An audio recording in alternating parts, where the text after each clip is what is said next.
Gravando. Mantém aí o compartilhamento, não?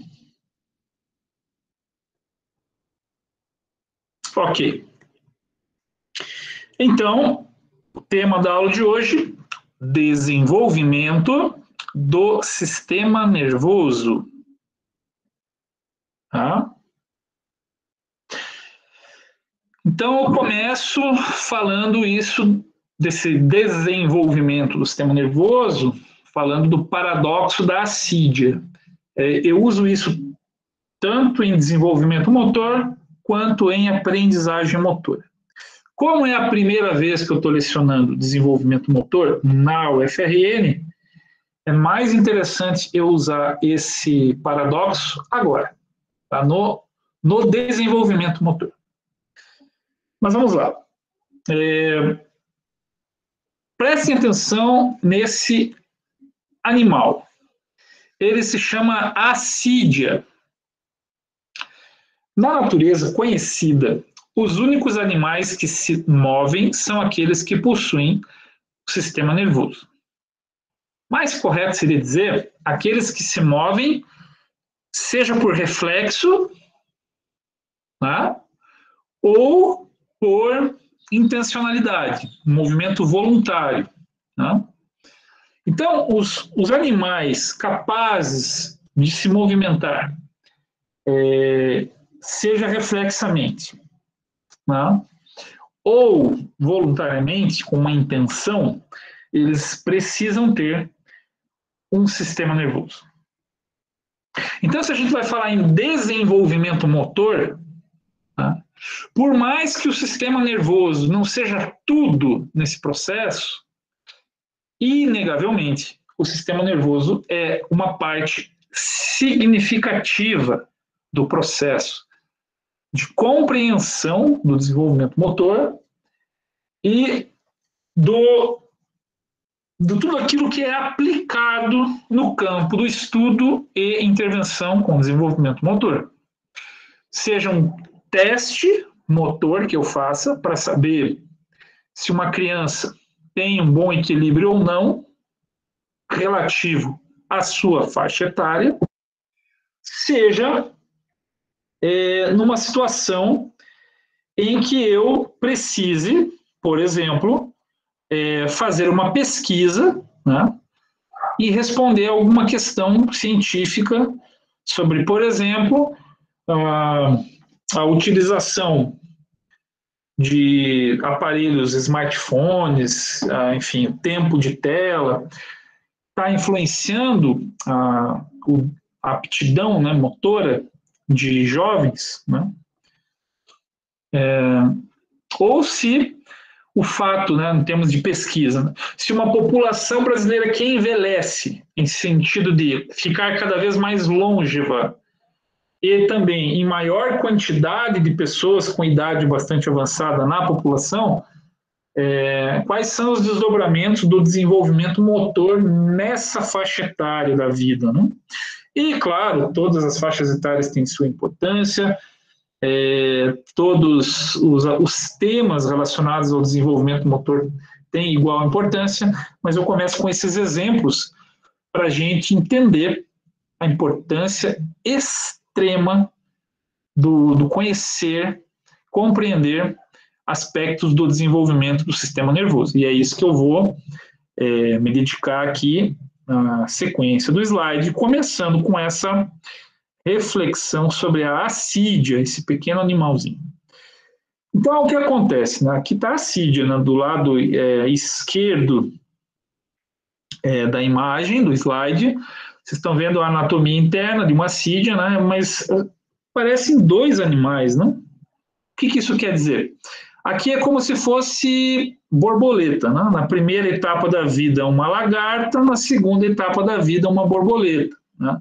Só que esse animal não é uma borboleta, é um animal que vive no ambiente aquático, onde, assim como a borboleta, no primeiro momento da vida é uma lagarta, a assídia é como se fosse um gerino. Tá? Gerino para quem não lembra, né? Muitos devem saber, obviamente, uma etapa, né, do desenvolvimento de um anfíbio, né, que a gente conhece como sapo, né? Então, tem uma fase do desenvolvimento dos anfíbios, né, sobretudo o sapo, que é a fase do girino, né? Então, ele é um animal que tem uma cabeça e um prolongamento de corpo alongado, né? E que tem uma notocorda, né? Então tem uma central, né? Uma central que fica na cabeça e uma extensão, né, do soma do corpo do animal, que é uma cauda, né? E nessa cauda existe um protótipo, né, do que vem a ser uma notocorda neural, né? Certo? Em nós humanos vai ser, né, equivalente, né? Aí vem a primeira comparação entre espécies, onde está a cabeça, né, o cérebro, o sistema nervoso central na forma do cérebro e o sistema nervoso central na forma da medula espinhal, né? Só que essa fase de larva, né, parecida com o gerino da assídia, né, ela modifica. A partir do momento que a assídia se fixa a uma rocha e para de se mover, né, na água, no meio líquido, ela passa a viver fixa e grudada a alguma coisa. Pode ser uma rocha, pode ser uma colônia de assídias, né, que já está lá, né, vivendo num ambiente em que o animal não precisa mais se mover. Guardaram isso? Primeira fase da vida, parecido com o gerino, a larva se move. Ela se locomove no ambiente líquido para se alimentar, para fugir de predadores, etc. Num segundo momento, ele para, fixa, não se locomove mais voluntariamente ou reflexamente, tem um movimento interno, né, mas um movimento de deslocar de um ponto para o outro intencionalmente, não faz mais. Né? Resta apenas os movimentos internos, né, como, por exemplo, aqueles relacionados à digestão de alimentos, etc., como aqui no estômago, né? Mas não há mais um movimento de se deslocar no espaço intencionalmente. Por não ter mais esse movimento, o que faz a assídia? Ela se alimenta do próprio cérebro e da própria corda neural aqui. Então, parte do alimento dela, na fase de não movimento, é consumir o próprio sistema nervoso central dela. E aqui um vídeo, né, mostrando uma espécie de assídia. Aí ela é até translúcida, né? Essa assídia já está vivendo a segunda etapa de sua vida, que é quando ela não se move mais. Há muitas variedades de assídias na natureza. Elas costumam ser encontradas em quantidades enormes em estuários e corais, né? Locais em que há grande variedade de espécies marinhas. Bom, muito bem. Deixa eu aceitar, acho que tem mais uma pessoa querendo entrar. Para isso eu tenho que sair da apresentação grande aqui. Muito bem. Então, alguém tem alguma pergunta sobre a assídia? Alguma curiosidade? Por favor, abra o microfone e fala, para que eu não precise ir ao chat. Tudo bem, Rodrigo? Beleza, Rodrigo, concordando com a gravação. Mas, então, gente, fala aí, Jonathan, tem alguma curiosidade?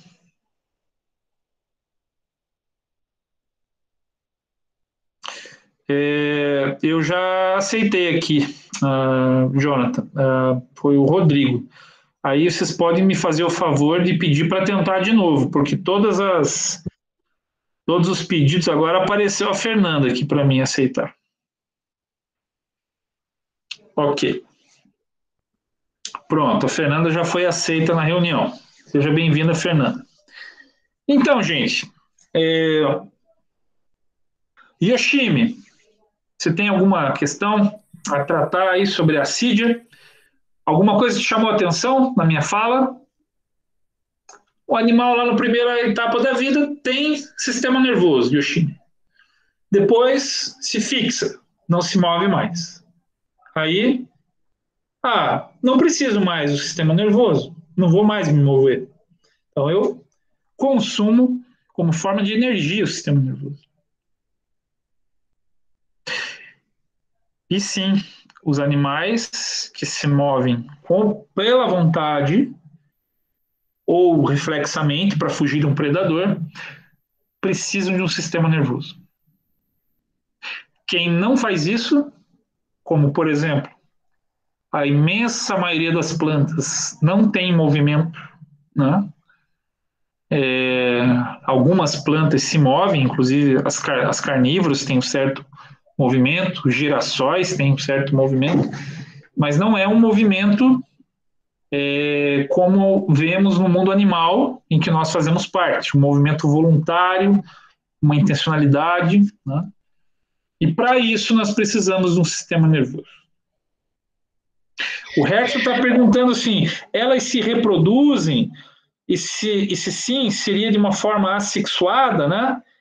Então, Hertzson, isso mesmo. Elas têm um aparelho reprodutor, acho que até na imagem ali aparece.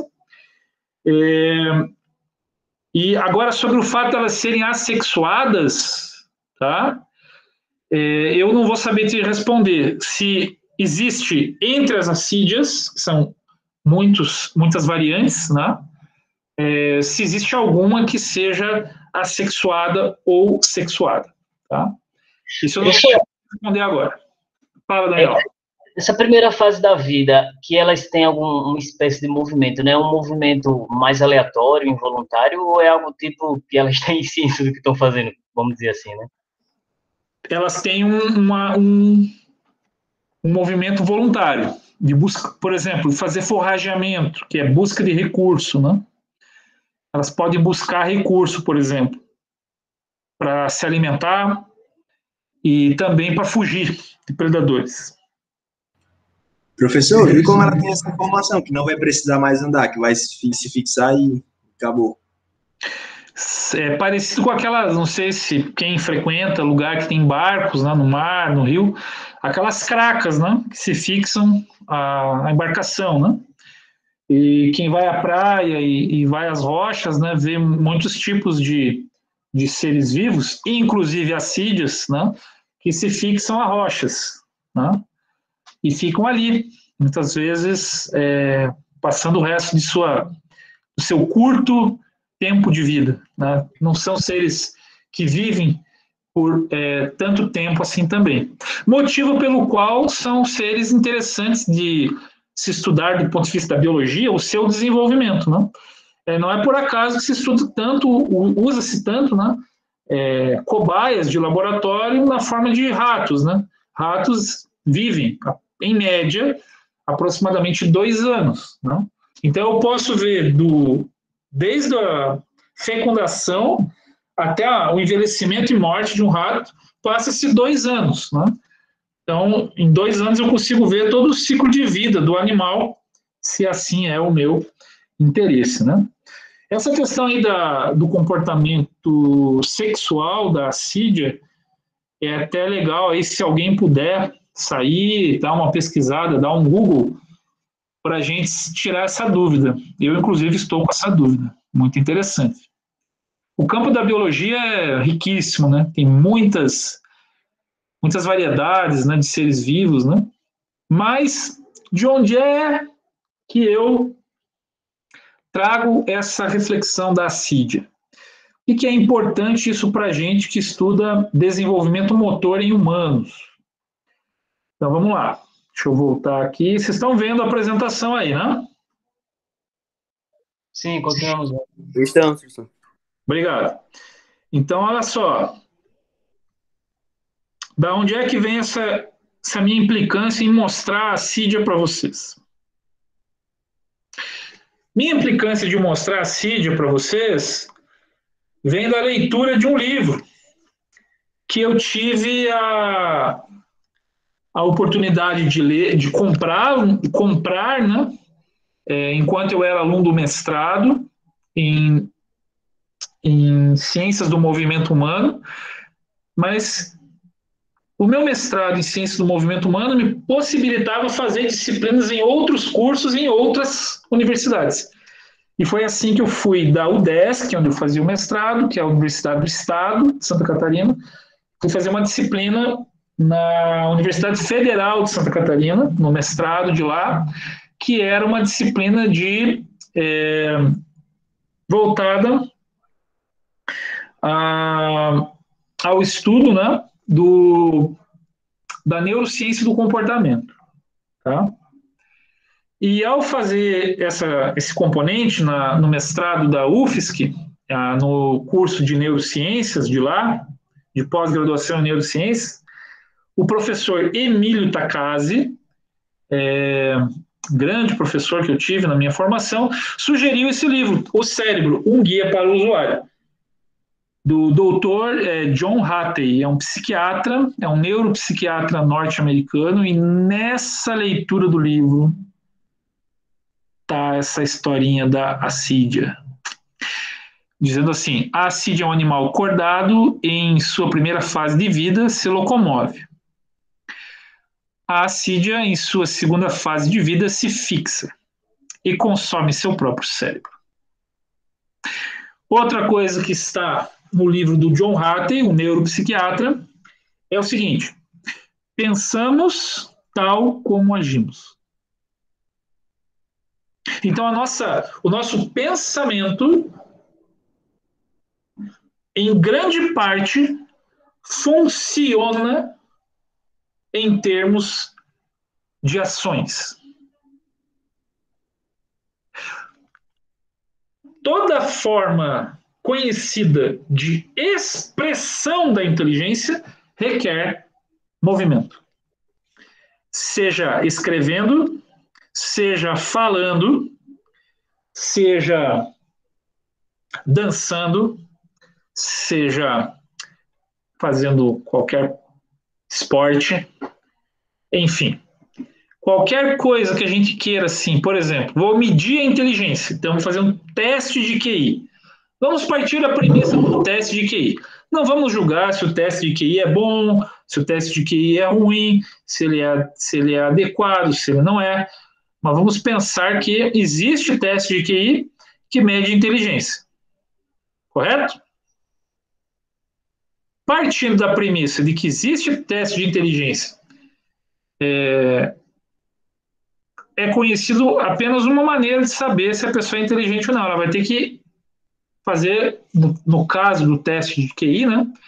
Ela vai ter que responder algumas questões e, para isso, ela vai ter que mover os olhos para ler o que está, né, na folha e escrever coisas, assinalar coisas no papel. Se fosse uma pessoa tetraplégica, incapaz de mexer um músculo sequer do corpo, seja o lábio, seja a língua, para falar, ou seja, sem uma motricidade do aparelho fonador para emitir o som, né, do que eu estou pensando, né, da minha linguagem, eu não consigo expressar a minha inteligência. Eu posso até ter inteligência, mas eu não consigo expressá-la. E aí, há um paralelismo entre a ação, o se mover, o se movimentar, e o pensamento. Né? E isso é fundamental para o desenvolvimento humano, incluindo o desenvolvimento motor, objeto de nosso estudo. Então, aqui fica uma sugestão de leitura que eu fiz no meu mestrado em 2002, Inclusive, é o ano do lançamento do livro, eu estava fazendo mestrado, oxalá vai se 18 anos para se passar.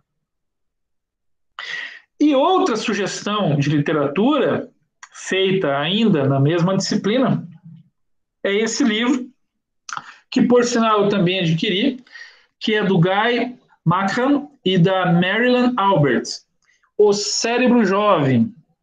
Né? Tanto o livro do John Hattie, Um Guia para o Usuário, o Cérebro, quanto O Cérebro Jovem, né? De McCann e Albert, né? São livros que, apesar de já existirem há algum tempo, né? Eles se mantêm assim atuais nos pressupostos que eles trazem, né? E esse livro do Cérebro Jovem traz uma analogia importante de como o cérebro envelhece, e é o que a gente vai falar também um pouquinho nessa aula de hoje, tá certo? Então, fico essas duas dicas de leitura, e lembrando que a biblioteca da UFRN, a Biblioteca Zila Mamed, a Biblioteca Central, para quem ainda não está avisado, para quem ainda não está informado, a biblioteca passa a funcionar presencialmente no dia 1º de março, tá?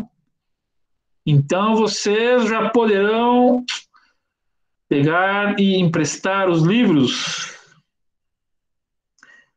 incluindo os livros de desenvolvimento motor que estão lá, esperando por vocês, tá? Então, dia 1º de março, daqui a 3 semanas, a UFRN vai voltar a atender presencialmente na biblioteca. Estamos nos encaminhando para o retorno do ensino presencial. Né? Professor, Fala. eu tenho uma dúvida. Já que a biblioteca vai abrir, os espaços individuais vai funcionar? Desculpe, acabou cortando um pouco o que você me perguntou. Você pode repetir? Os espaços de estudo individual vai voltar também ou é só para empréstimo de livro? Não sei te dizer ainda. Não sei te dizer. Eu imagino que os espaços individuais devem voltar, porque, de certa forma, eles mantêm, né, um certo distanciamento, né? Uhum. E nos casos que são mais próximos, os escaninhos de estudo, eu acredito que não seja difícil eles afastarem um pouco mais, né? Eles devem fazer essa adaptação. Mas eu não sei te responder isso não, só sei dizer que a notícia que eu li hoje no boletim da UFRN é que vai retornar o atendimento presencial. No mínimo, Douglas, o empréstimo de livros, com certeza. Tá? Isso é fundamental. Uhum, obrigado. Por nada. Agora, vamos dar prosseguimento. A ideia aqui, iniciada com a Cídia, né? Depois as 2 sugestões de leitura que eu fiz, lembrando, né? Mais uma vez, que essa história toda da Cídia vem desse livro e desse autor, tá? O John Hattie. Então, eu começo um experimento com vocês agora.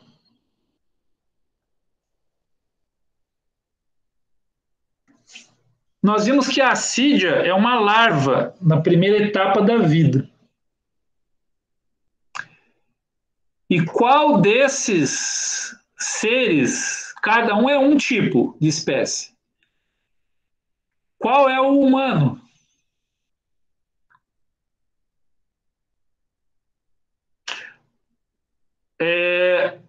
O mais à esquerda, ou vamos dizer assim, da esquerda para a direita, é o primeiro, é o segundo, é o terceiro ou é o quarto? Qual desses é o humano? Escreva no chat que eu quero dar uma olhada aí. Quero ver o que vocês... A Júlia, assim, quarto, mas não está muito certa, né? O Jonathan acho que é o primeiro da direita para a esquerda, que é o quarto. Na ordem É que eu pegadinha, coloquei. professor? Pode não ter também, não ser nenhum dos quatro? Um deles é, Gabriel. Um deles é, né? Certo, Um deles é de certeza. certo. A maioria aqui está colocando que acham que é o 4. Eu creio que seja o primeiro, professor. O primeiro da esquerda para a direita ou da direita para a esquerda? Da esquerda para a direita. Então o Douglas acha que da esquerda para a direita é o Concordo com ele primeiro. também. Concordo. Ok, então tem gente aí que tá entre o 1 e o 4, né? O pessoal está desprezando o 2 e o 3, ali, os do meio, né? E você deve ter algum tipo de preconceito, né, contra outras espécies, né? O que faz, por exemplo, Douglas, você pensar que o primeiro da esquerda para a direita é o humano? Tem alguma característica que você observou? Tá mais definidas as coisas nele. Está Mas mais definidas as coisas. E, por exemplo, a Maria Costa, qual característica te chamou a atenção para você pensar que é o 4? O 4 entendendo assim, né, da esquerda para a direita. Aquele que está mais à direita da imagem. Maria, alguma coisa que te fez pensar? O primeiro, Aparentemente, o todos têm primeiro, olhos, né? o quarto são bem semelhantes, né? São mais semelhantes. O segundo é o mais diferente. Por o fato dos do meio serem bem diferentes, né? Não, só o segundo. O primeiro, o terceiro e o quarto são semelhantes. Entendi. Entendi. Tem uma certa semelhança. Na morfologia, né? Aqui parece que tem uma cabecinha mais destacada, né? No segundo, da É, esquerda para a direita, né? parece que é o Mas mais. a resposta. Tchananã, será que vocês acertaram? Será que vocês erraram?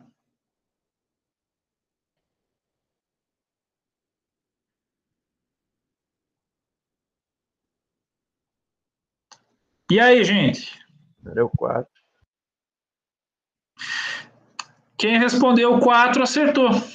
Só que é realmente difícil, né? Você distinguir lá na fase do embrião, do desenvolvimento embrionário, é difícil você dizer qual é o humano, não é verdade?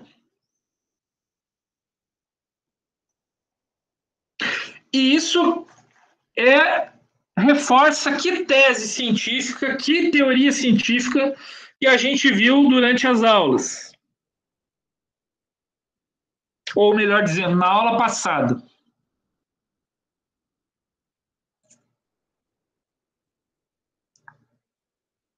Seria a teoria da evolução das espécies? Vocês concordam? A teoria da evolução das espécies argumenta de que diferentes espécies, tipo aqui, né? Está aparecendo um suíno, uma tartaruga, um humano e aqui, aparentemente, um tipo de lagarto. Pode ser um camaleão, por exemplo. Não está ainda muito bem definido aqui. Ali tem um nome, mas está muito ruim para dizer que nome que é. Então, são 4 espécies bem distintas, mas que as 4 espécies bem distintas guardam uma coisa em comum, uma ancestralidade comum, muito antiga. E essa ancestralidade comum, muito antiga, até aquele bichinho chamado assídia tem igual a nós. Ou seja, ela tem um centro nervoso naquilo que a gente pode chamar de cabeça e uma cauda. Por isso que a gente vai dizer que no desenvolvimento filogenético, que é um desenvolvimento distante, tá? Nós todos, humanos, tartarugas, porcos, nós somos todos de um mesmo filo, ou seja, o filo dos cordados, aqueles que têm um centro nervoso na cabeça e uma cauda neural.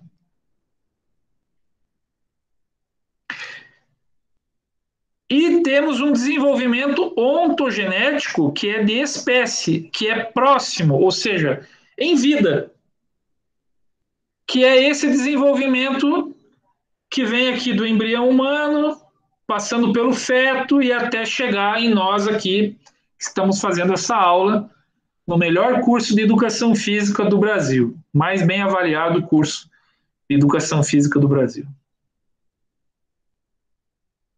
Então, nós temos uma história longa de bilhões de anos atrás, de milhões de anos atrás, em que nós temos um ancestral comum.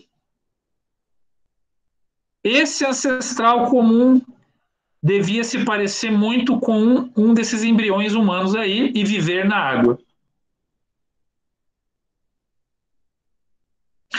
Já em vida, sendo que todos nós aqui somos a priori Homo sapiens, né? Uma espéciezinha interessante, complexa, e dado o estrago que faz na natureza e com ela mesma um tanto desgraçada também, né? Mas nós temos um desenvolvimento próximo, que é a nossa própria vida, desde a concepção até o envelhecimento e morte. Aqueles que chegam, né, a envelhecer e atingir uma idade bastante avançada e vir a morrer.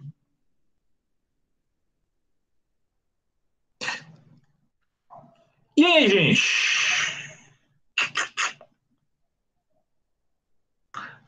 Vamos refletir um pouquinho sobre isso? É plausível?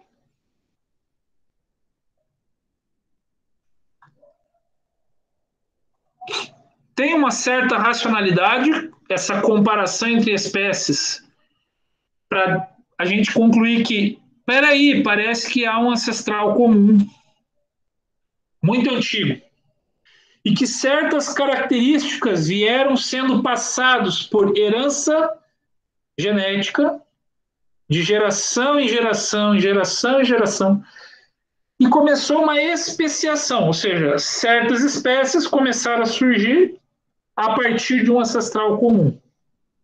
E, pela seleção natural, certas características que possibilitaram sobreviver, tá? Dentro de uma competição, certas características permitem a seleção natural, ou seja, os mais aptos a um determinado contexto acabam sobrevivendo e transmitindo essa informação hereditária para as futuras gerações.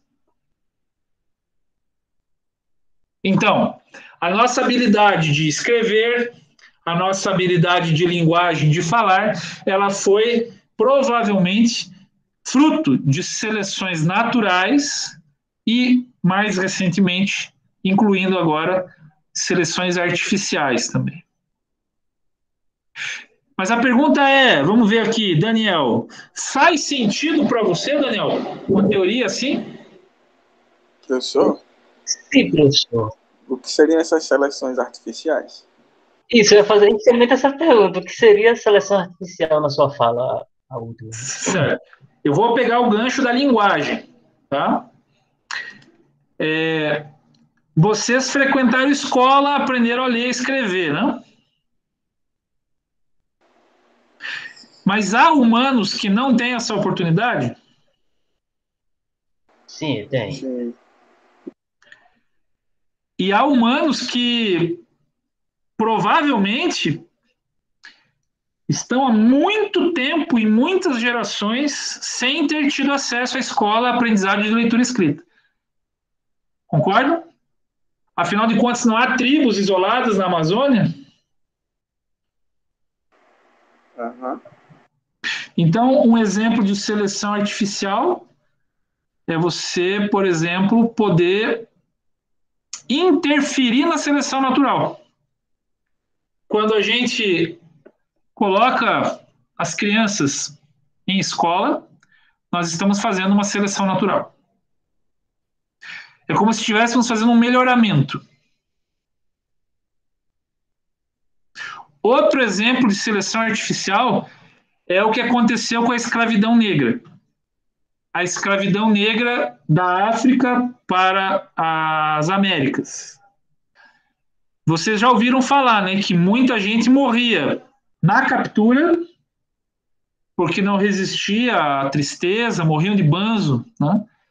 Alguns morriam na viagem, na travessia oceânica do Atlântico, porque, infelizmente, não suportavam a contaminação do ambiente, dos germes, dos vermes e etc., das bactérias, da malária, e tudo aquilo que tinha de contaminante, pequeno e grande, dentro daquelas embarcações que eram chamadas de tumbeiros, de tumbas que navegavam. Tamanho era o número de pessoas que morriam na travessia.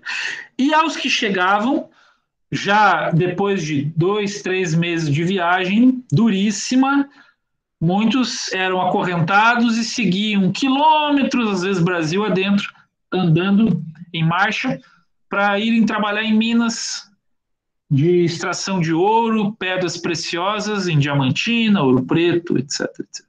E subiam uma serra depois de todos esses longos meses, desde a captura na África até o início do trabalho forçado nas minas.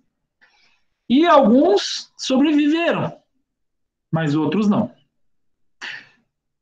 Ficou clara a seleção artificial aí? Então, trazendo para os dias de hoje, dizer que assassinatos nos dias de hoje seria também uma seleção artificial? Depende. Depende do contexto do assassinato. Sim, entendi. Mas você entendeu, Ivan, na questão da escravidão negra, Sim, entendi. que as circunstâncias criadas artificialmente pelo ser humano fizeram uma seleção artificial. Então, os descendentes dos negros que moram hoje na região do interior de Minas Gerais, por exemplo, são altamente resilientes, capazes de suportar muitas coisas, além de serem, ou seja, capazes de sobreviver às mais fortes adversidades, porque ali foi feita uma seleção artificial. Aliás, numa cidade ali chamada Três Corações, que eu tive o privilégio de conhecer, surgiu, né, uma lenda do esporte, né? O Edson Arantes do Nascimento, o Rei Pelé. Que em 1958, no caso do esporte futebol, embasbacou o mundo aos 18, os 17 anos, eu não lembro ao certo, acho que aos 18 anos, sendo campeão do mundo de futebol e fazendo gols antológicos na final. Pelé é, em parte, fruto de muitas e uma enormidade de seleções, de processos de seleção natural e de uma recente seleção artificial. Ficou claro para vocês a diferença? Sim. E agora me diga uma coisa, voltando à questão da teoria, que foi o tema da aula passada. É plausível isso? Essa ideia de evolução para vocês? Eu acho que sim, professor, porque, por exemplo, o desenvolvimento motor, né, se dá, vamos dizer assim, devido ao desenvolvimento do sistema nervoso, né, algumas teorias falam. E a questão, isso. E a questão das espécies, cada uma vai, devido às adaptações ao ambiente que elas vão se inserindo, elas vão ganhando características próprias. E a partir daí vai gerando essas diferenças em relação a cada espécie, vamos dizer assim. Muito bem, Daniel. Então, não quer dizer que a teoria da evolução das espécies do Charles Darwin e do Wallace e da própria síntese moderna dela, né, que é a junção do que foi feito por Charles Darwin e depois pelo Mendel, né, com azão, azinho, lembram disso? Então, a síntese moderna junta a genética com a evolução. Mas o mais importante é a gente pensar que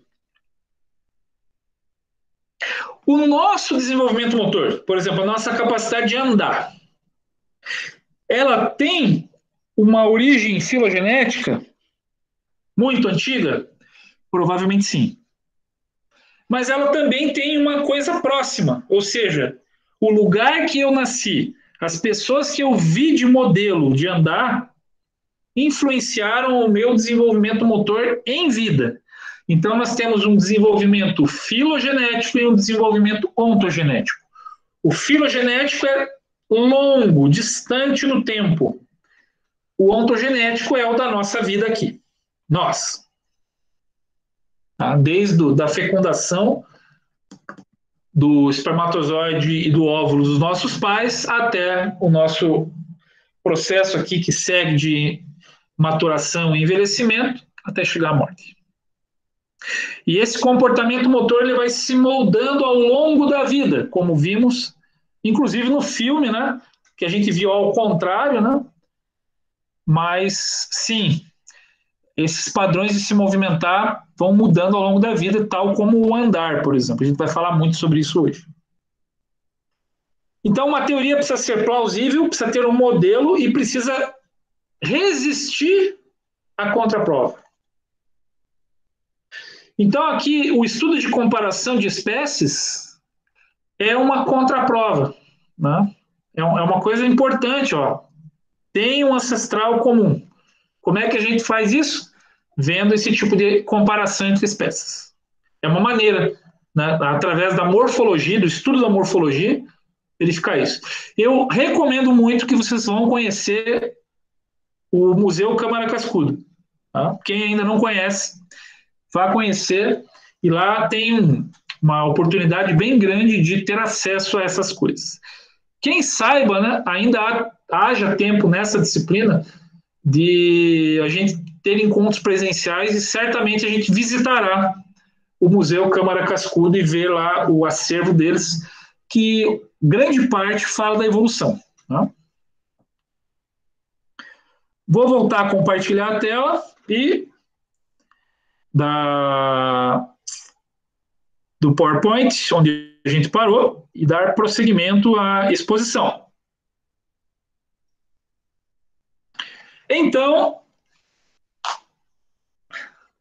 a teoria aí da evolução das espécies nos ajuda a entender a evolução do sistema nervoso, que tem um ancestral comum filogenético, que são os cordados, e existe também um desenvolvimento ontogenético em que o cérebro cresce e amadurece e envelhece em vida. Agora vamos ver algumas coisas a esse respeito no decorrer da aula. Então, nós, Homo sapiens, né, ou Homo sapiens, são do mesmo filo que as assídias. No entanto, olha só a diferença, né, de comportamento da assídia para nós humanos. Né? O tempo de vida da assídia é muito menor que o nosso. Nós nascemos totalmente dependentes de adultos. Né? Isso se chama neotenia, essa característica. Os bebês humanos são os mais dependentes dos seres vivos conhecidos. Um bebê humano recém-nascido, abandonado, é colocado à morte, praticamente. Não há chance de sobrevivência sozinho de um bebê. Pelo menos não se conhece uma experiência dessa.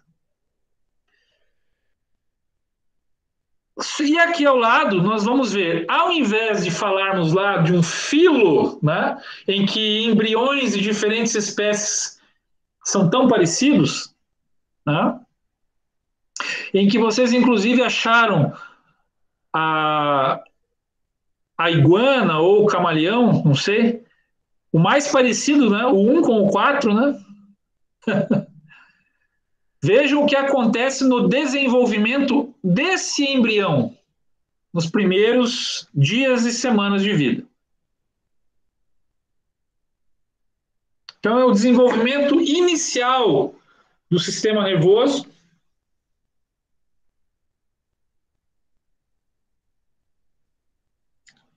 Vocês estão vendo aí os folhetos embrionários, e entre eles a ectoderme, que é a camada mais externa, chamada ectoderme, e essa ectoderme é que ela vai se transformar em sistema nervoso. Então, a partir do processo desse folheto embrionário, vai começar a se formar a estrutura do embrião. E a primeira coisa a se formar é o tubo neural. Tubo, corda, notocorda, né?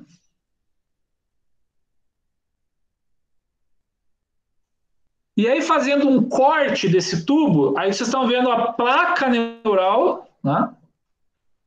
Aí, com 20 dias o embrião, um corte, né?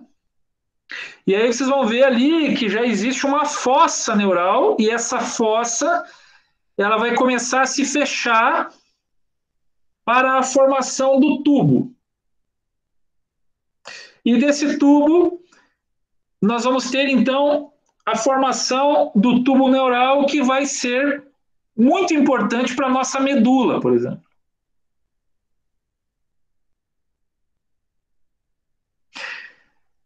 E vai haver um alongamento das estruturas, né? No 21º dia já vai começar algumas características, como a formação ali de um núcleo maior, que vai ser o prosencéfalo, né? Mais ou menos daí vai começar a formar uma estrutura de tronco, né? Encefálico, que vai ser o mesencéfalo, e depois o rombencéfalo, que é toda a parte que vai formar a medula e tudo mais. 24 dias do embrião, nós já estamos aí com essa característica, né? Até aí, ó, o ser humano, nós nos parecemos muito com tartarugas, etc. Né? Aí uma outra imagem do crescimento a partir do 21º dia, então não é nem um mês de gestação. E aí a coisa vai evoluindo até a formação daquele protótipo, né? Ali ao redor de aproximadamente um mês de vida intrauterina, nós vamos estar parecendo com aquele que eu perguntei se era humano ou se era um outro animal. Né?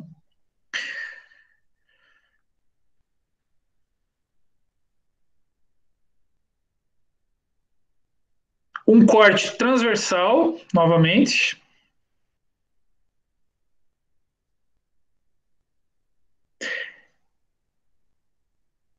As três estruturas, a ectoderme que está em azul, né?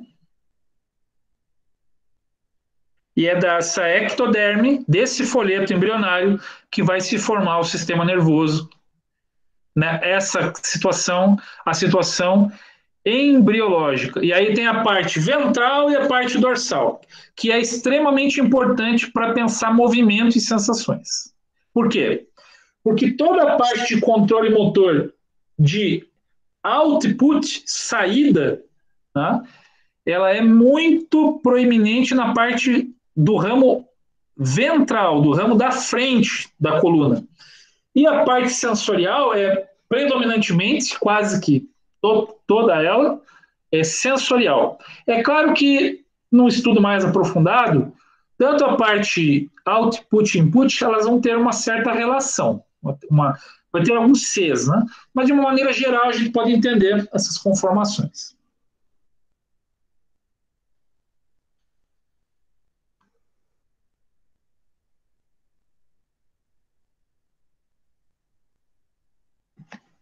E agora vem a pergunta, gente, quase 6 horas da tarde, né?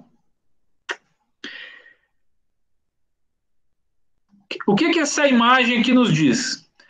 A primeira imagem, a mais à esquerda, é aquela peça publicitária, né, de um antigo primata, um ancestral comum, e que vai havendo uma evolução longínqua de milhões de anos.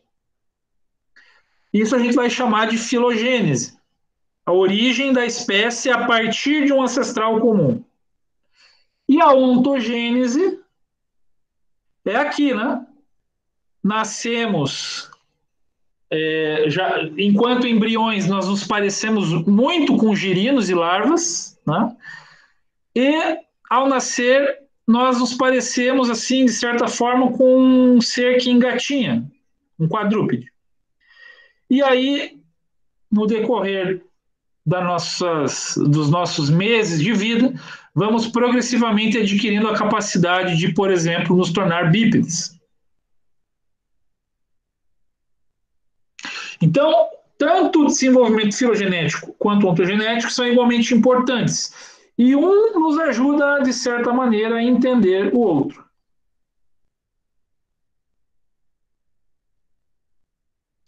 Aqui são os famosos cladogramas, né? Que mostram, né, diferentes espécies de animais. Lembram da salamandra? Ah, tá ali a salamandra. Um animal que, em parte, vive na água, em parte, vive na terra. Até os animais que vivem na terra, os animais que vivem na água. Então, vocês vão ver, assim, né, as questões de presença ou não de pulmão, etc. E esse quadro é um tanto filogenético, olha só. Né? Então, é de um quadro assim que a gente cria aquela peça publicitária, que não é bem daquele jeito, né? Porque nós temos um ancestral comum, provavelmente um primata que permanecia a maior parte do tempo em quadrupedismo. Né? Só que alguns continuaram assim. Algumas espécies, alguns ramos, né? Continuaram assim. De predomínio quadrúpede. E um galho dessa árvore, né, veio aqui para o lado dos sapiens, dos hominídeos. Os hominídeos é um grupo grande de espécies, tá? Incluindo Neandertal, incluindo outras espécies, Homo habilis, né? E nós, o Homo sapiens, uma das espécies. Uma das espécies bípedes sobre a Terra. A gente chama bípede, mesmo que em determinada época da nossa vida a gente não possa ser, como quando somos bebês recém-nascidos, mas porque predomina a marcha bípede. Então a gente é assim. Agora, há espécies que ficam bípedes por curto período de tempo, mas não caracteriza a maior parte, tanto a sua morfologia quanto a sua função não caracteriza. Né? Agora, nós evoluímos filogeneticamente para ficar bípedes. Então, há alguma vantagem evolutiva que nós extraímos disso. Alguns argumentam que foi liberar as mãos para escrever, por exemplo. Faz sentido para vocês?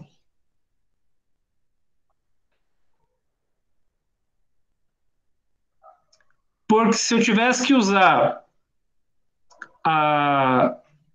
as mãos para locomoção, seria difícil ter a necessidade, né, seria mais difícil ter uma necessidade para que eu escrevesse alguma coisa.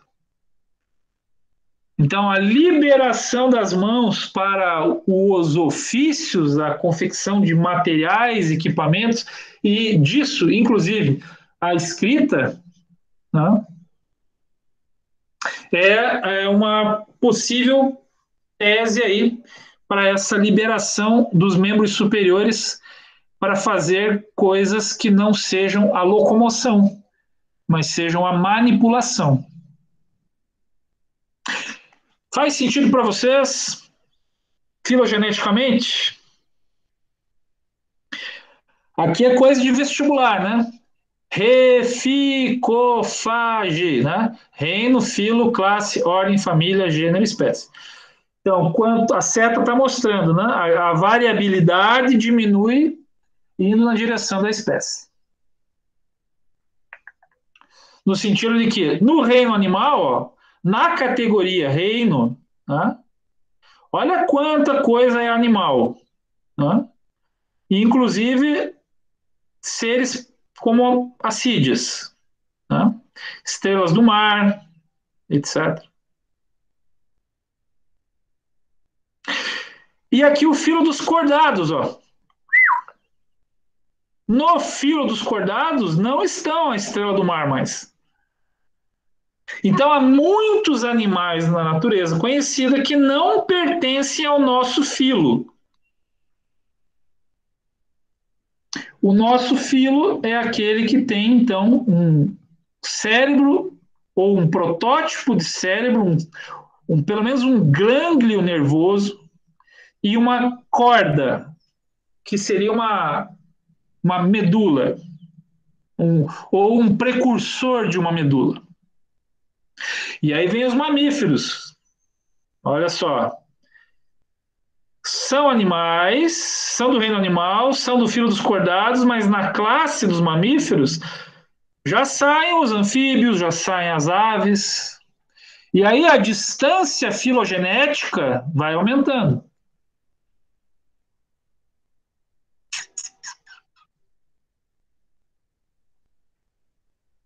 Muito interessante, né? Isso é um cladograma. É muito comum a classificação de espécies na biologia. Saímos do que é filogenético e vamos para o que é ontogenético. Então, aqui mais à esquerda da imagem, o óvulo e os espermatozoides, né, tentando fecundar o óvulo. Uma vez fecundado o óvulo, começa essa fantástica proliferação celular. As divisões aqui, né, na fase da gametogênese, né, produzido, né, na gametogênese é produzido o espermatozoide e o óvulo, né, aí falando dos humanos e de todas aquelas espécies sexuadas, né, como já foi falado aí na aula. As espécies sexuadas precisam do material genético masculino e feminino, e dessa fecundação são emprestados, né, cromossomos da mãe e do pai para formar uma única célula que vai se dividindo por mitose, não mais por meiose. Meiose é a divisão celular na gametogênese e mitose é a divisão celular que a gente vai assistir aqui acontecendo, formando as células troncoembrionárias, ou seja, grupos de células humanas que podem se transformar em qualquer coisa. Mas, por alguma razão evolutiva, adivinha só quais são as primeiras células que são troncoembrionárias, ou seja, elas podem ser transformadas em qualquer coisa, mas as primeiras células que tendem a se formar são a partir do folheto embrionário da ectoderme e que vão se especializar são as células neurais.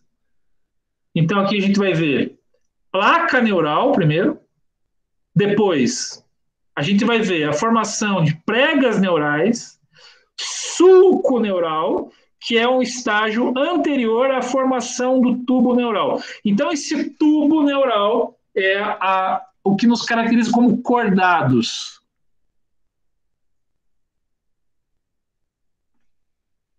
E aqui está o desenvolvimento neurológico na ontogênese.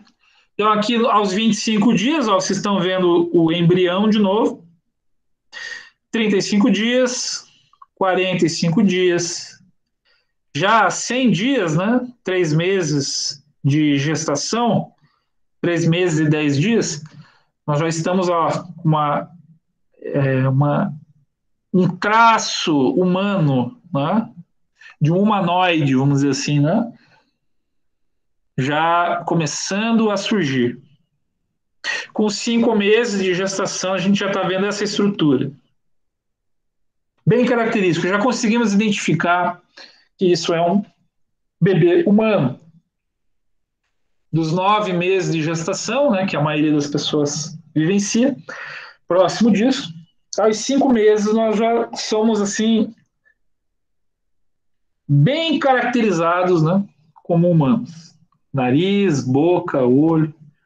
Aos 100 dias, já estamos muito próximos disso. 3 meses e quase 3 meses e meio, a gente já está muito próximo de ser identificado como humano. Mas aos 5 meses, já não há mais dúvidas.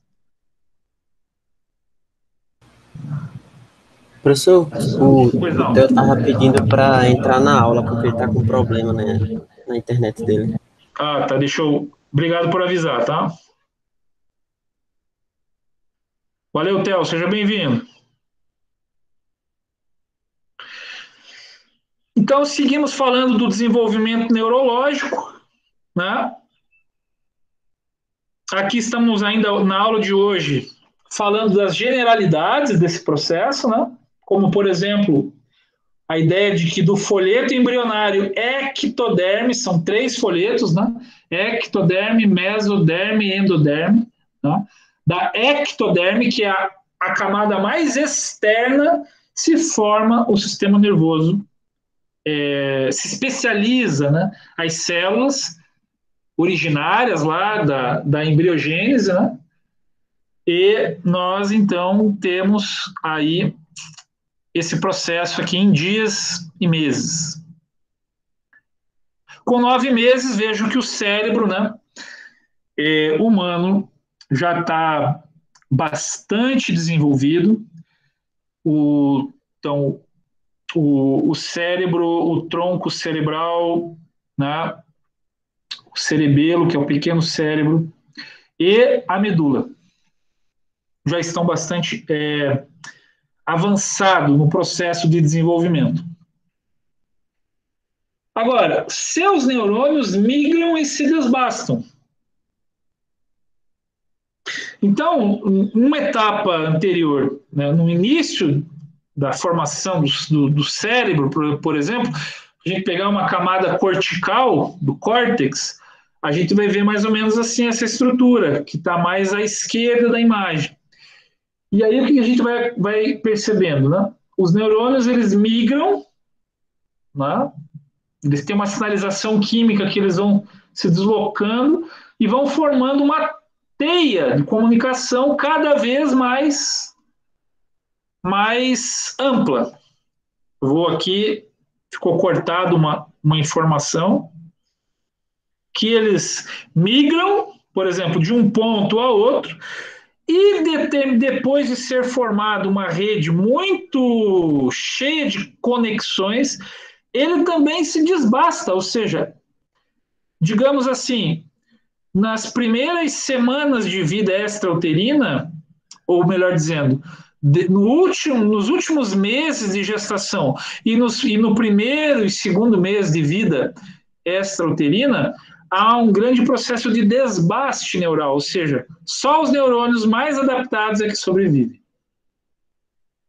estima-se que se perca metade dos neurônios, logo já perto do nascimento.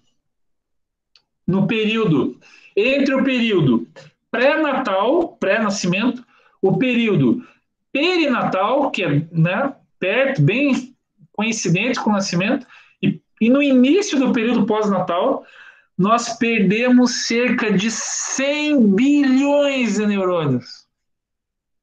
Nós chegamos a ter, pelo 7º, 8º mês de vida, 200 bilhões de neurônios. E aí há uma competição entre eles, uma competição e uma seleção natural ou artificial. E aí perdem-se 100 bilhões de neurônios. Então, a gente fica uma estrutura mais ou menos assim. Depois desse desbaste neural, né, os neurônios que ficam são os neurônios que vão nos acompanhar durante muito tempo na vida. Eles vão crescer, vão fazer conexões, enfim, vão se especializar progressivamente em tarefas cada vez mais complexas.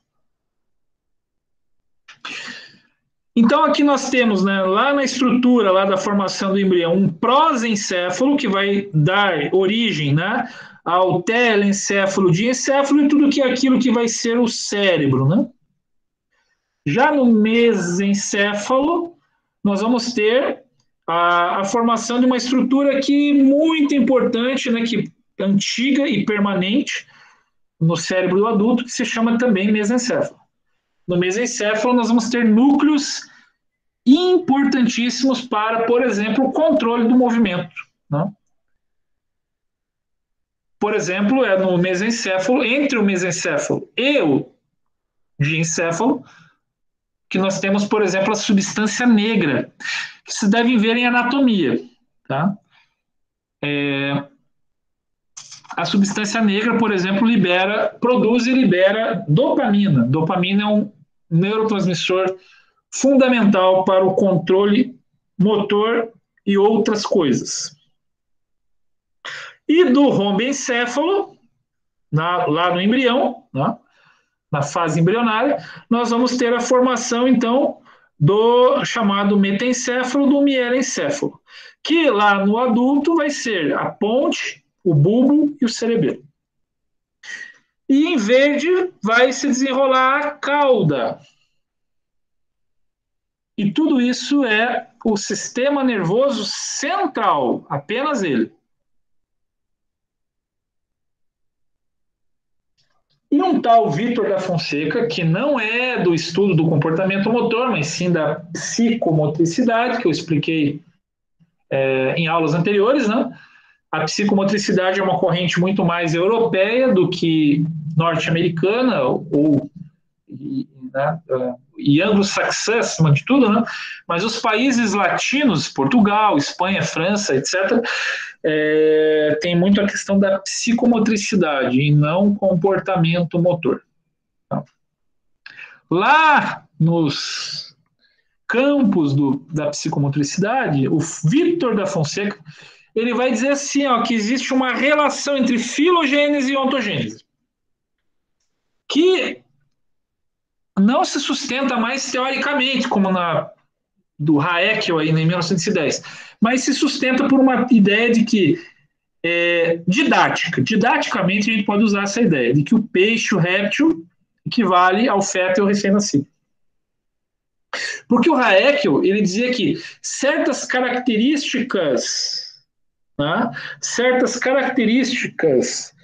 de espécies, né, sobretudo nas fases iniciais da vida, tendem a se assemelhar aos nossos ancestrais mais antigos. Haeckel já não é mais tão levado a sério na biologia atual, né? Dado que há muitos Cs, né, muitas situações distintas, que já não mais suportam uma inferência, uma generalidade, né?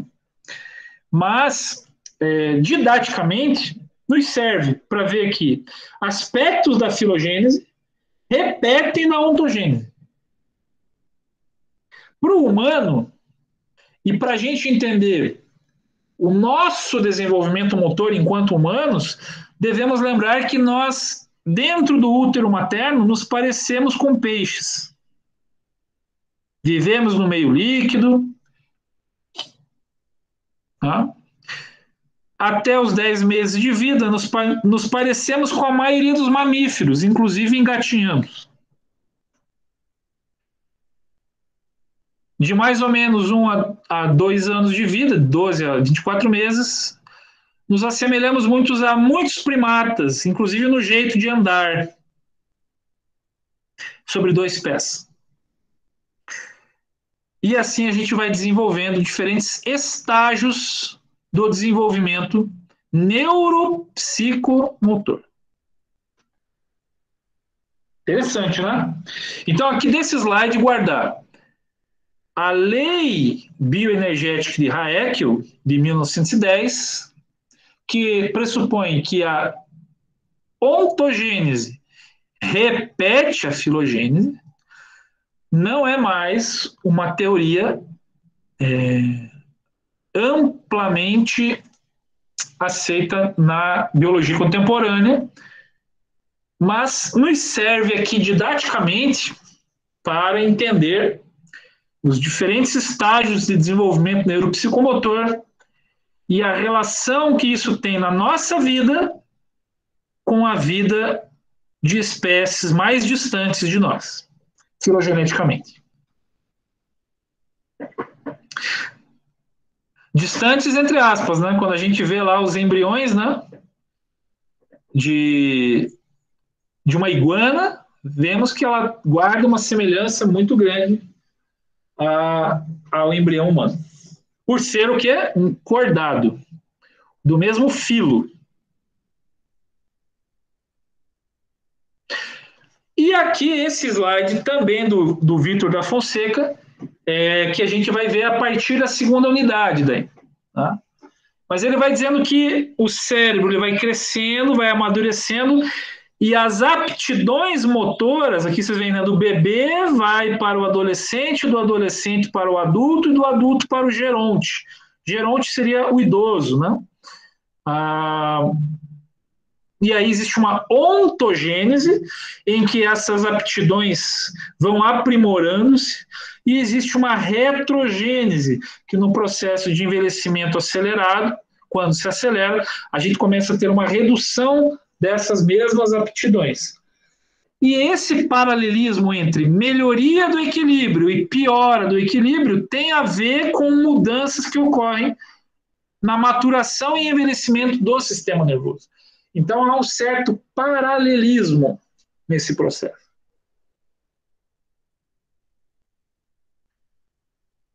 Aqui um quadro de uma teoria da psicomotricidade europeia latina, França, Portugal, Itália, Espanha. O Vitor da Fonseca, especificamente, é português.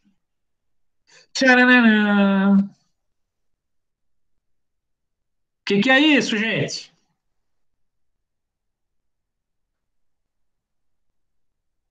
Quem sabe dizer o que é isso aí agora que está aparecendo?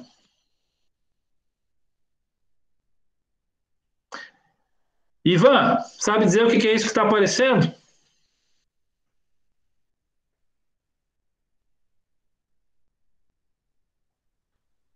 Ivan não está podendo falar?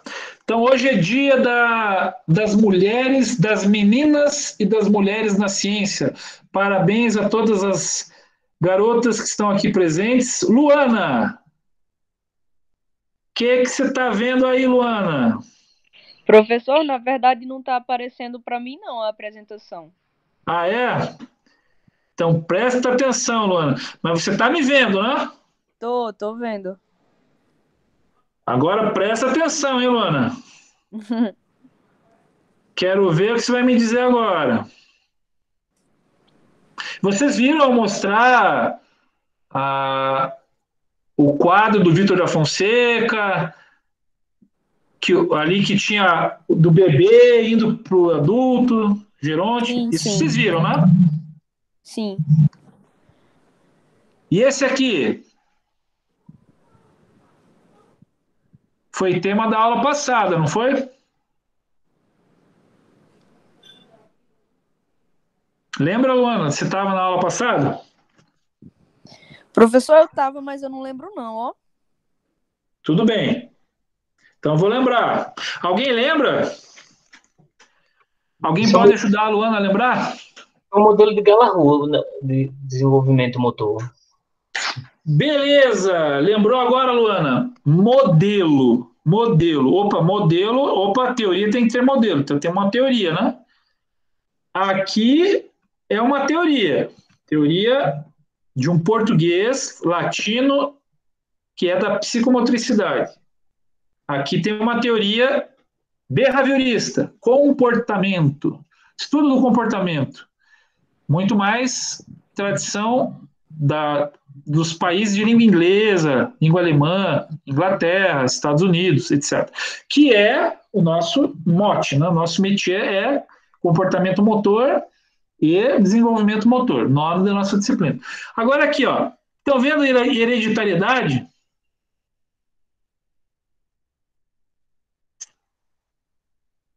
Qual é o sentido disso, Luana, da hereditariedade? Não começa a fazer sentido para você que desde o filogenético tem coisas hereditariamente sendo colocadas dentro do nosso modelo, né? Sim, hereditariedade me remete àquela noção de transmissão, né? Isso. Geracional. Então, eu que vejo pode dessa ser forma. intergeracional e transgeracional, inclusive. Diferentes. Sim, A sim. transgeracional é que vem, às vezes pula algumas gerações, mas ainda assim aquela característica tá lá. Né? E intergeracional é de pai para filho. Né? E o ambiente? Jonathan, você está aí na reunião? Está vivo?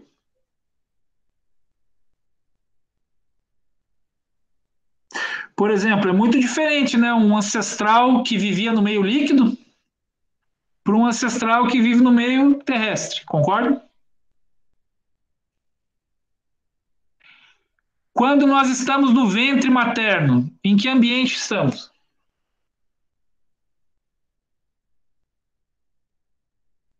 Meio líquido. Concorda? Sim ou não? Sim.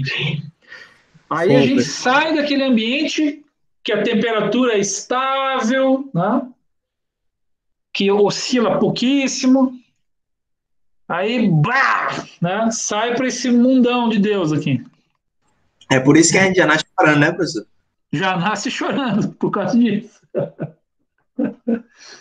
O choro, ao nascer, é muito relacionado ao reflexo, que a gente vai ver ainda no decorrer da aula de hoje. Mas faz sentido para vocês que dentro do modelo que eu disse, que é bem contemporâneo, sobre desenvolvimento motor, que é o do Galahu, que é a ampulheta, que está aí representado por esse relógio de areia, né? A areia do tempo que vai escorrendo, né?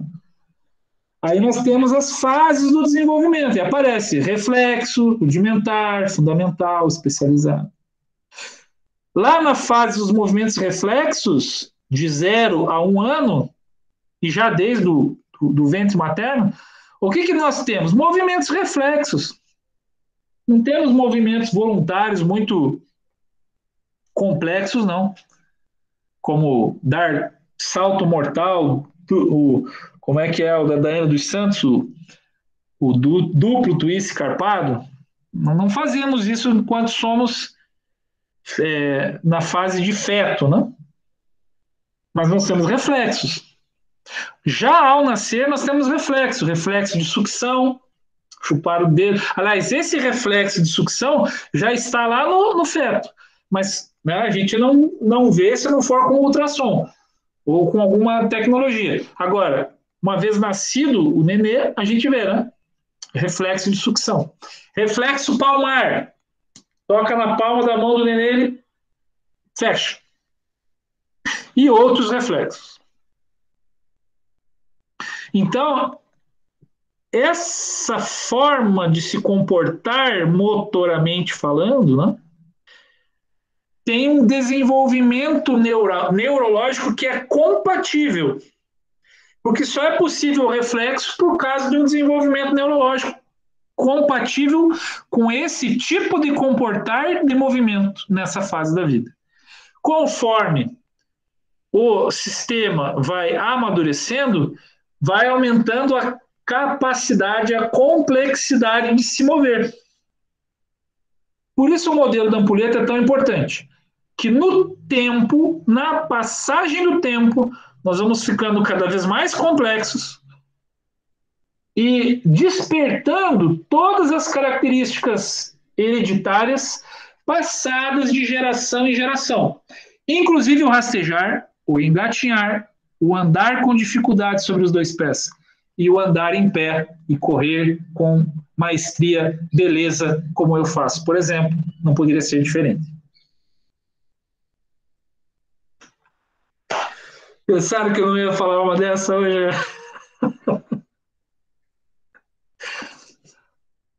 Ai, ai.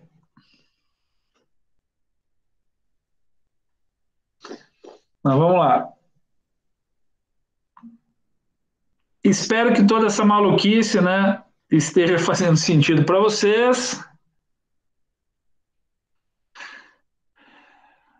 E são 6h25 e eu quero fazer um experimento com vocês agora, porque lembrar que as nossas aulas, elas têm ação, reflexão, ação, né? Então, reflexão da nossa aula de hoje.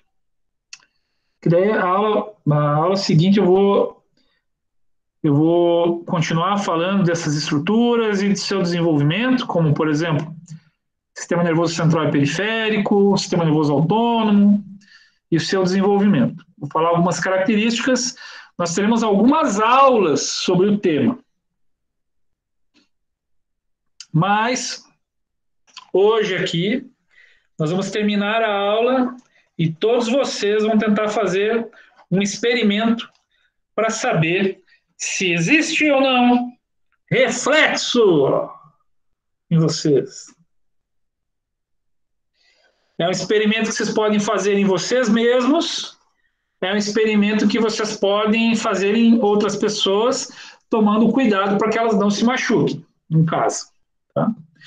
Mas é bem simples. Todos vocês aí estão me vendo, né? Tranquilamente. Estamos. Beleza. Tá sim. Então, a experiência vai ser bem simples, tá? Bem simples, simples, simples. É muito famoso, né, esse experimento, na verdade. Né?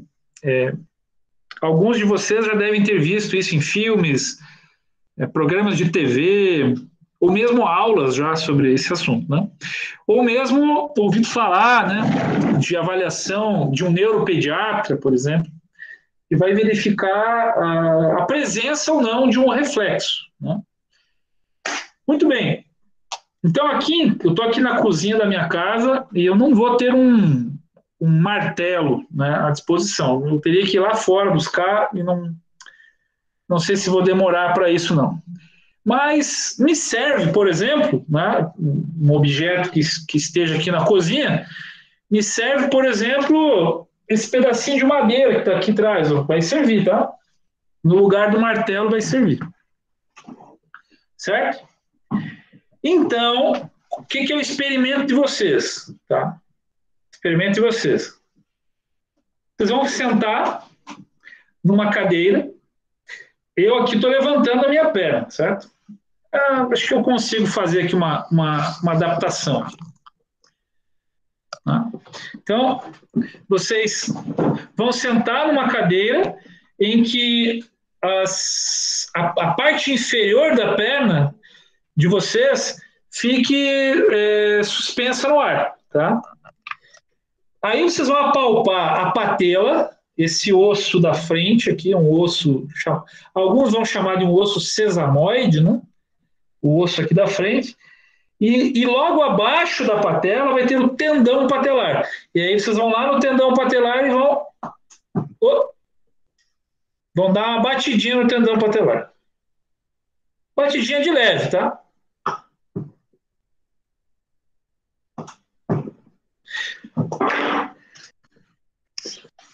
É simples,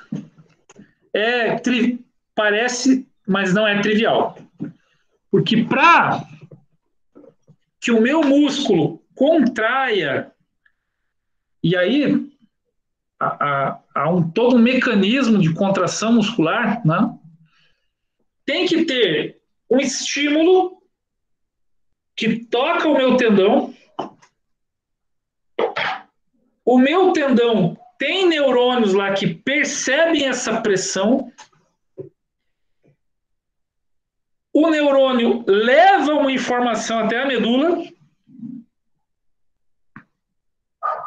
entra pela raiz dorsal da medula e, por um mecanismo de arco reflexo, volta pela raiz anterior da medula, vai até a inervação do membro inferior, que ativa a musculatura do quadríceps femoral, que é a musculatura da frente da coxa, para fazer com que o meu joelho estenda. Só que isso é feito, né, numa fração de segundo. E que depende de uma estrutura neurológica para isso.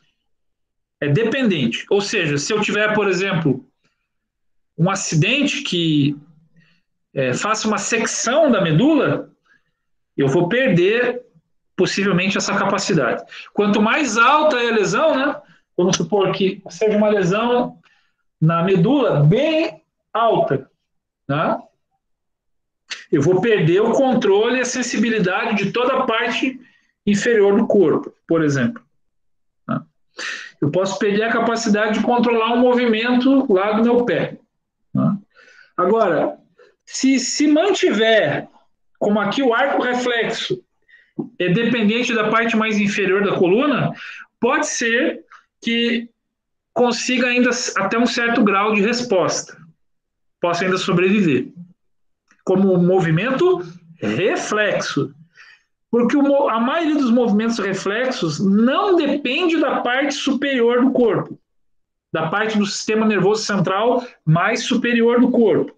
Aí entenda superior, né, o fato da posição de estudo, né, anatômica, né, estar em pé, aí então o tronco cerebral, cerebelo, cérebro, né, vão estar mais superior nesse sentido, né? Então, os movimentos reflexos é o que a gente exibe enquanto feto, enquanto recém-nascido, é o que predomina. E lá na teoria do Galahu aparece de 0 a 1 ano predomínio dos movimentos reflexos, tipo sucção, reflexo palmar.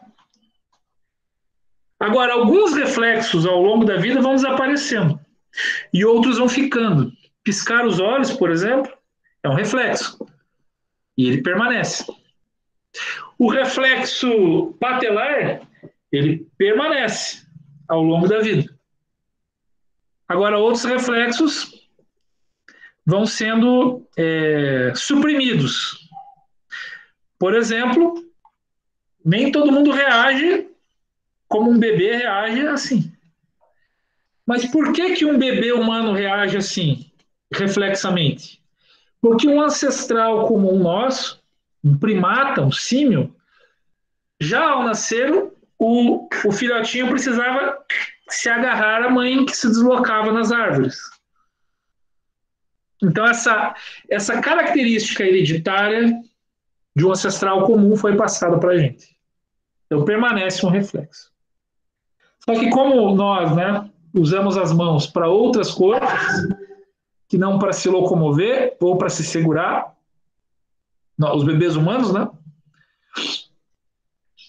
Esse reflexo primitivo ele vai sendo gradativamente substituído por intenção. Eu vou pegar a bolinha. Eu vou pegar a madeirinha ali para eu jogar. Certo? Então, em casa, faça uma...